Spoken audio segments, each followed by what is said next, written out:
Thank you so much, Kevin. Can everybody hear me okay? I can yell if you want me to. I'd prefer not to.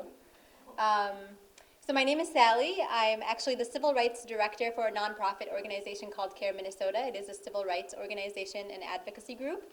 I am an attorney. Yay! So I will bore you a little bit today about the history of civil rights and the struggles of religious minorities in the United States. As many of you know by now, this is what my topic is, religious intolerance in the United States. It is a reoccurring trend. And I thought that would be appropriate for today to kind of show the similarities between the different religious groups that have actually struggled in this country under the guise of religious tolerance. So we'll dive right in. So religious intolerance is not a new trend, and historians, specifically historian Kenneth C. Davis, has concluded the following. The idea that the United States has always been a bastion of religious freedom is reassuring, and that is a part of our Constitution, and utterly at odds with the historical record. And today we're going to explore a little bit of this historical record. Just to give a background, these are all the people of faith who have kind of been persecuted for their religious belief in the United States. And it starts with Native Americans, French Protestants, Catholics, Quakers, Baptists, Mormons, Jews, atheists, and finally the most recent group, Muslims. And this is in the order of historical events.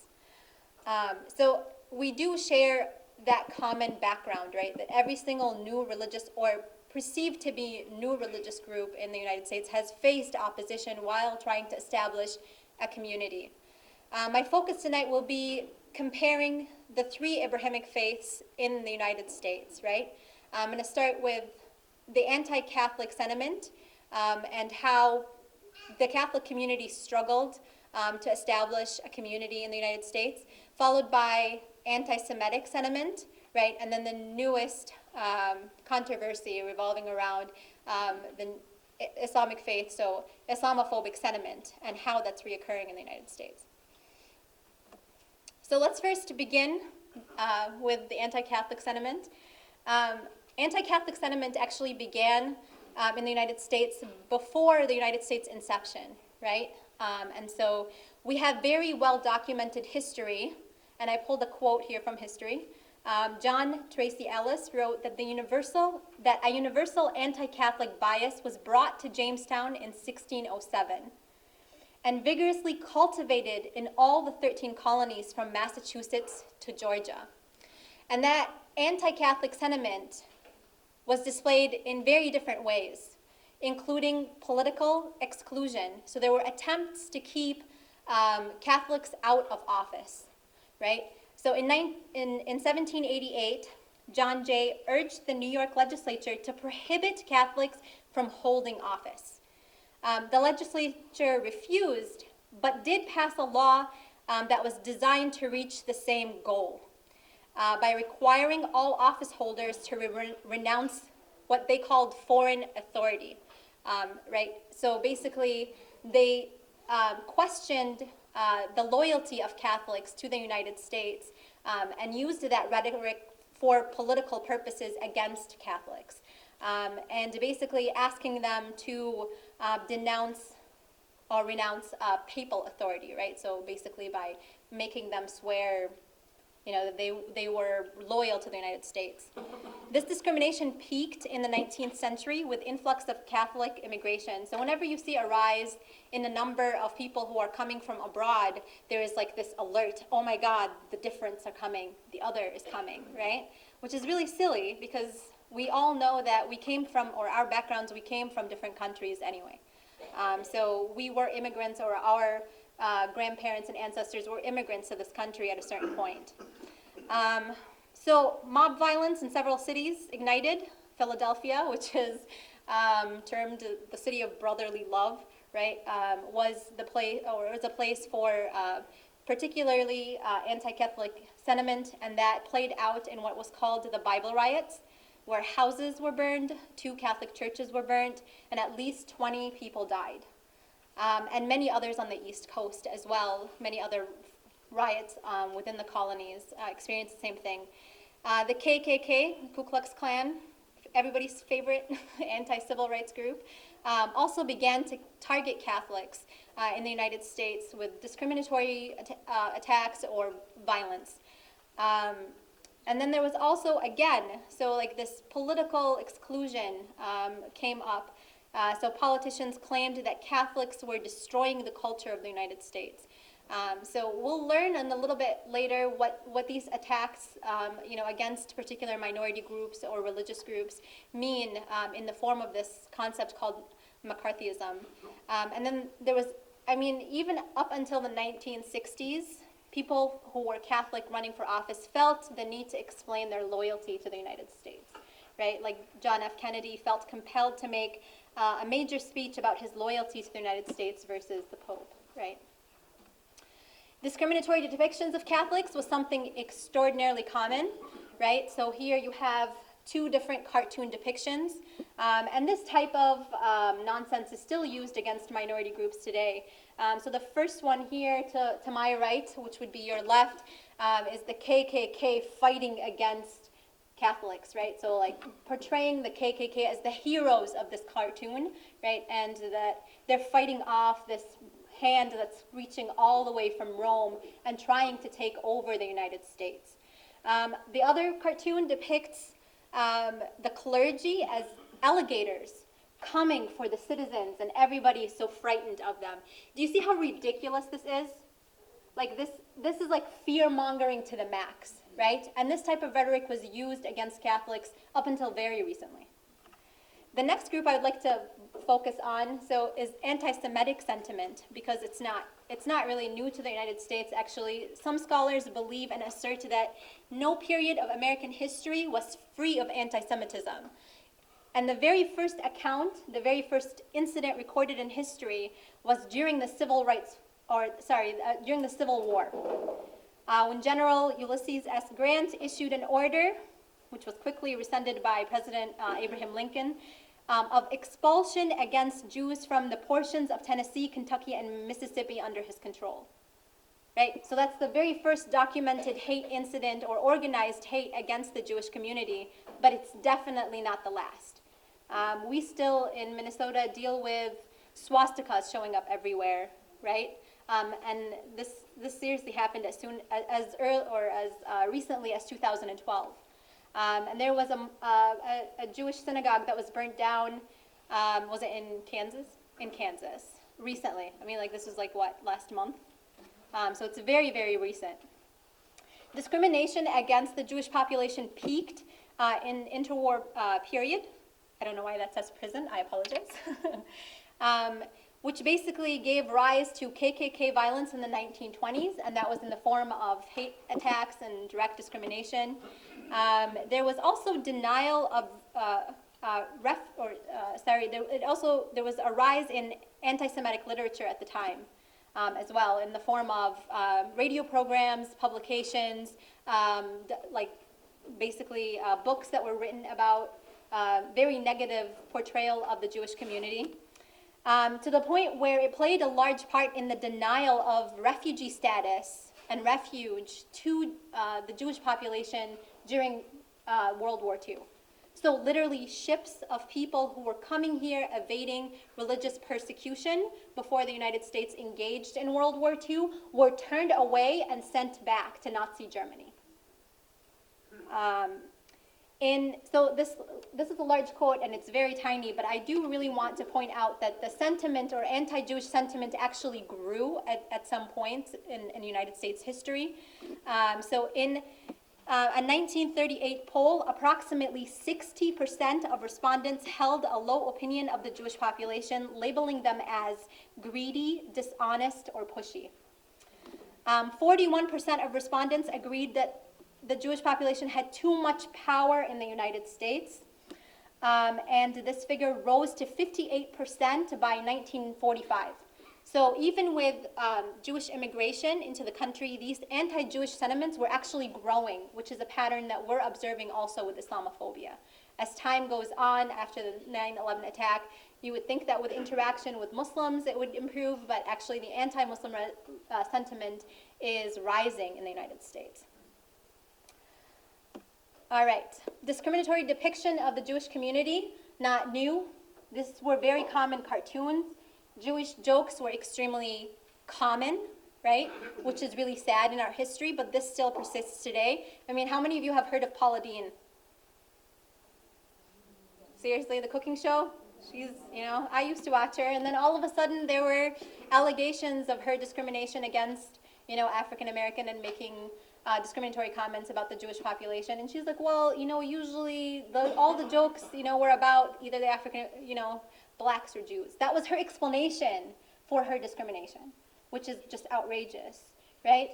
And then the other cartoon depicting this false thought about how what the Jewish community was trying to do to the United States. They were yearning for financial power, right?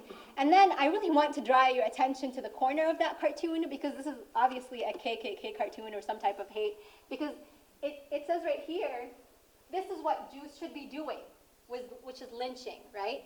So instead, basically they believed that instead of them trying to reach for financial power, which is completely horrible to even say in the first place, they should be lynching African Americans instead. So it went from one wrong to the other.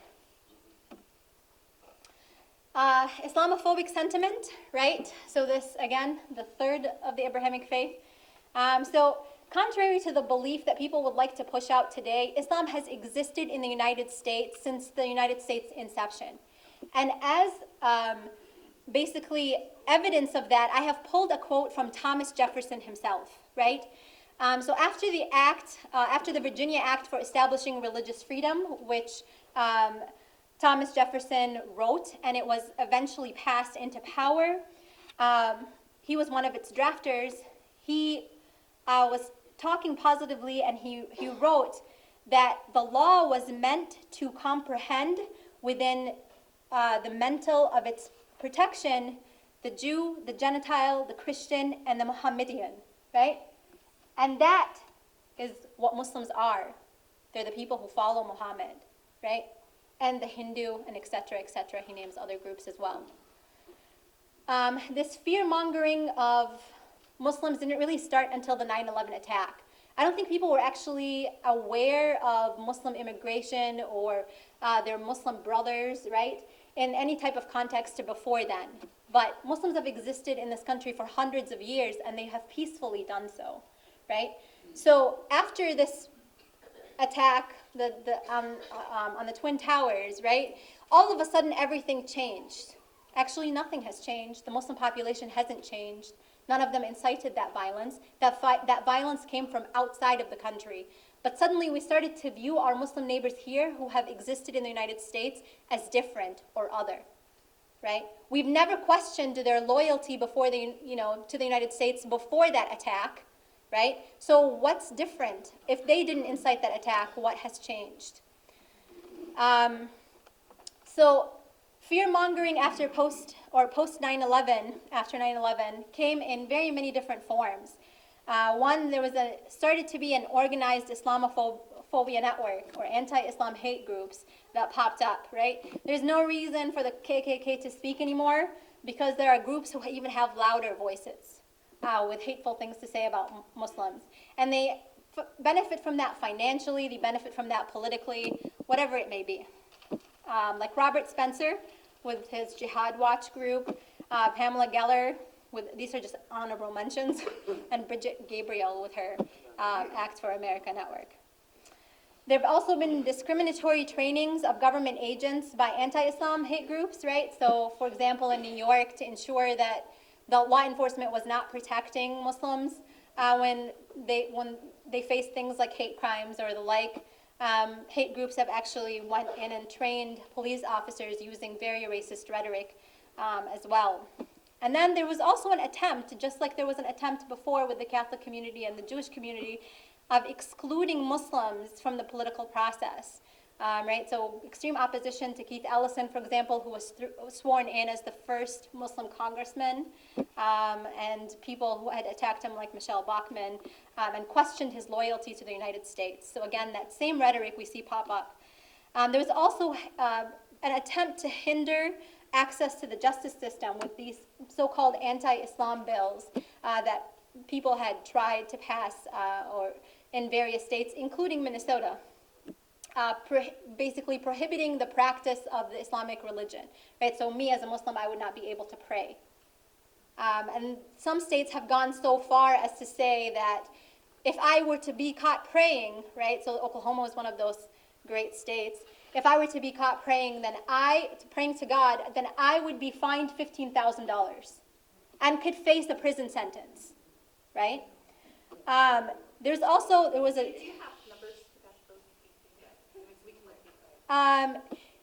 an increase in anti-Islamic publications like Robert Spencer's The Third Jihad, which has been compared to basically anti-Jewish propaganda as well.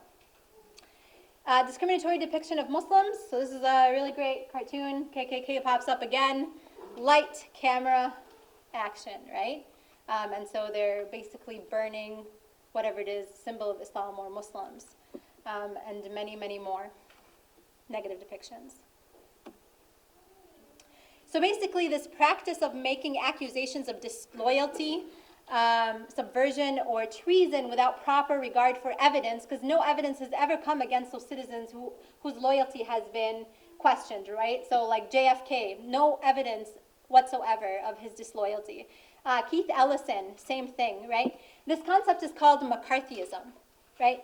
It also means the practice of making unfair allegations or using unfair investigative techniques, especially in order to restrict dissent or political criticism, right? So if your voice is louder and you're sitting there accusing people of stuff, right, anyone who questions you will be like, you are disloyal to the United States also. And a lot of people who do support, for example, ACLU and other people have also been accused of the same thing in the past.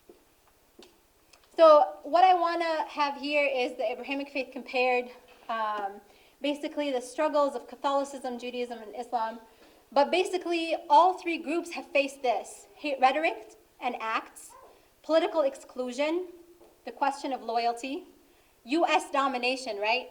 Catholics are trying to take over the United States. The Jewish community is trying to hold power, and Islam has been actually accused of the same thing. Opposition to houses of worship. So a lot of you how many of you have heard of the Ground Zero Mosque controversy, right? Which was actually not at Ground Zero at all. But it was very interesting to learn that Catholic priests came to support the Muslim community and said that 100 years earlier, in that very close to that same spot, their church was being denied also and opposed in that same place.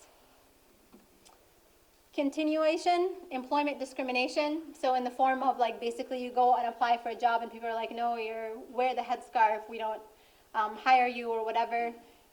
It was so severe for the Jewish community in Minnesota, especially for lawyers, that Jewish people were forced to actually open their own law firms because they could not be hired by anyone else. And right now, the same severe employment discrimination is being experienced by Muslims.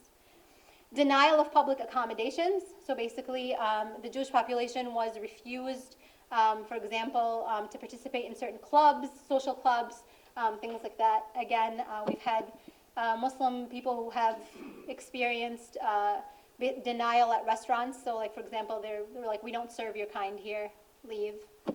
Organized discrimination. So this could be either organized by certain groups, so like KKK members or ACT or whatever it is, right, or the government itself. And then discrimination in immigration laws or exclusion from the United States. So Catholics specifically there was an attempt to exclude them from the colonies. The Jewish population was turned away and sent back to Nazi Germany. And with Muslims, there's actually holds on their immigration applications for years at a time when there's really nothing in their background that would indicate any type of wrongdoing. Consequences of religious discrimination. I really do want to highlight how it could possibly be controversial to other people as well. The effect on innocent bystanders, so not just Muslims who have never done any crime, committed any crime or done any wrongdoing to anyone else, have lived in this country and have had ancestry here for hundreds of years, but also to those who are perceived to be Muslim. And by that I mean Arab and African Christians, right? So Arab Christians also have Arabic names, Arabic sounding names. When people see their names on applications for employment or whatever, or they hear that they're Arabs, there is no differentiation between an Arab and a Muslim, right? Which is completely improbable because an Arab is an ethnicity and Muslim is a religion. There are Arab Christians and Jews as well. Sikhs and Hindus are always confused to be Muslim, right? Because of the Hindu community wears turbans, or the Sikh community wears turbans. The Hindu community is just brown, right? They're from India, and so they're mixed in with Pakistani and whatever else, right? I want to give examples directly drawn from our work at CARE. So employment discrimination. So Ethiopian Christian we had a discriminatorily fired. So this is a client that we're representing, and he's not even Muslim. He's just an Ethiopian Christian, and so we will just like lumped him in with Somali Muslims or whatever. And so he was discriminatorily fired because of them perceiving him to be Muslim. Hate crimes. So we had one person, like a Sikh community member in New York. A woman pushed him in front of a train, and her justification, and he died. This is in the subway, and he died. And her justification for pushing him was, I thought he was Muslim. We had a veteran who was attacked in New York City. He's a cab driver, and a person saw his name on the license. His name was Muhammad something, and they attacked him. They broke his jaw, and the entire thing was being recorded because they have cameras in the cabs. And the entire time he's trying to engage his attacker, like, why are you doing this? And the guy is yelling anti-Muslim rhetoric. And then, of course, the Sikh temple tragedy in Milwaukee. The motivation of that person who went in and shot all of these people is that he perceived them to be Muslim, and then he killed himself. Opposition to places of worship / vandalism. So we've had oppositions to churches, also because, again, so like East Africans and West Africans are lumped together. Bullying of students, there is a rise in bullying of South Asian students. There's a report that came out from California that showed that even though these students were not Muslim, but because they came from Indian or Pakistani backgrounds, they could be Hindus, Sikhs, Christians, whatever it is, they're bullied at school because of that perception that they are Muslim. And then obviously profiling Hindus, Sikhs, Arab Christians at the airport. They're usually selected randomly for additional screening.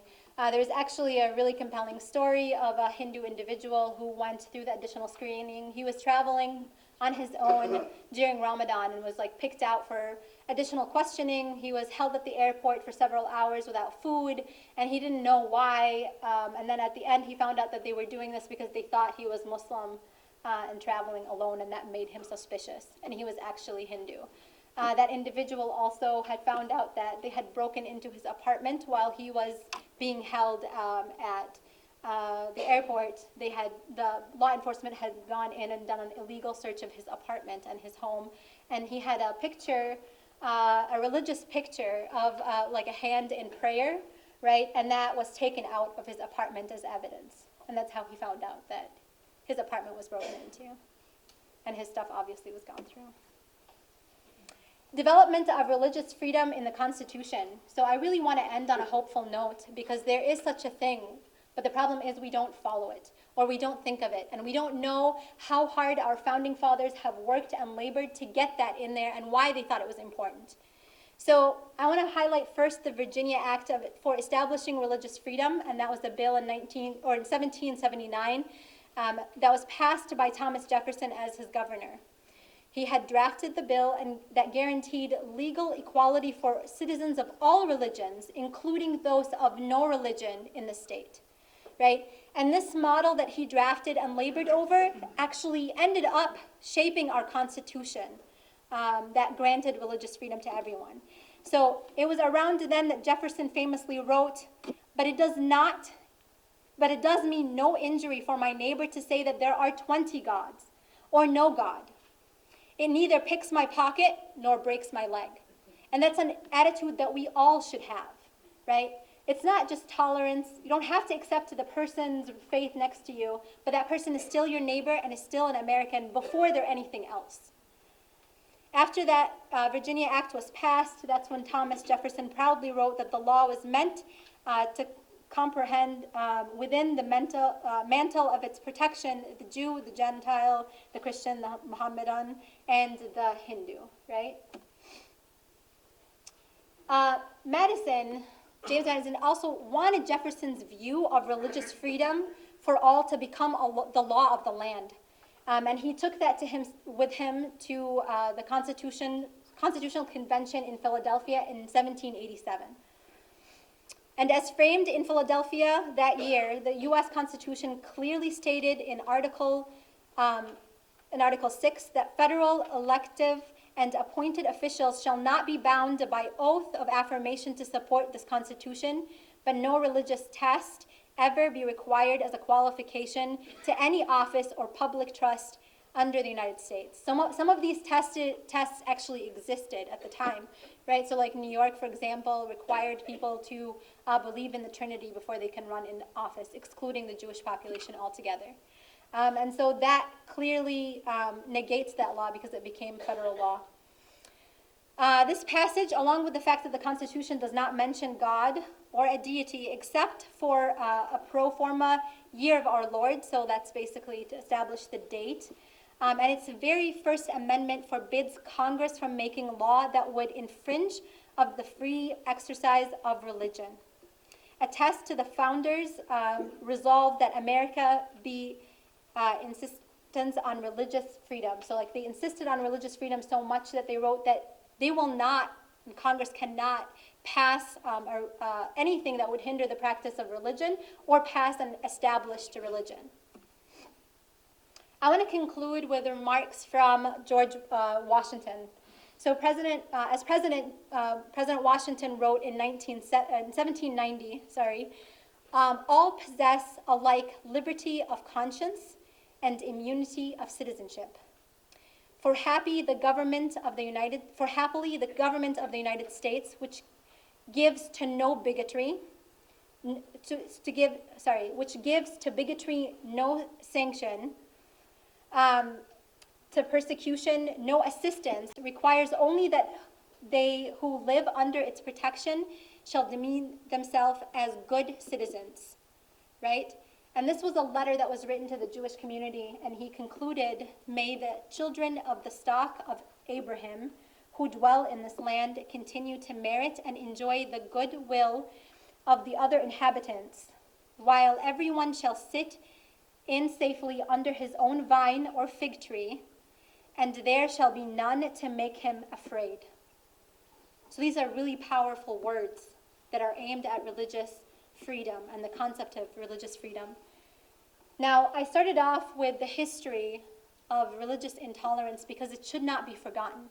When we forget history, we tend to repeat it, right? Which is why I thought it was appropriate to start with a history lesson. Recognizing the deep religious discord that has been a part of America's social DNA is a healthy and necessary step. When we acknowledge that dark past, perhaps the nation will return to the promised luster of which Madison so grandiloquently wrote, a nation that is an asylum to the persecuted and oppressed of every nation and religion, right? So I wanted to end with that, and I know that the Pledge of Allegiance has been controversial for so many years about whether we should say that in school because of the word God. But we are in a religious institution today, and I wanted to invoke and highlight that we are first and foremost one nation under God, indivisible, with liberty and justice for all. Thank you.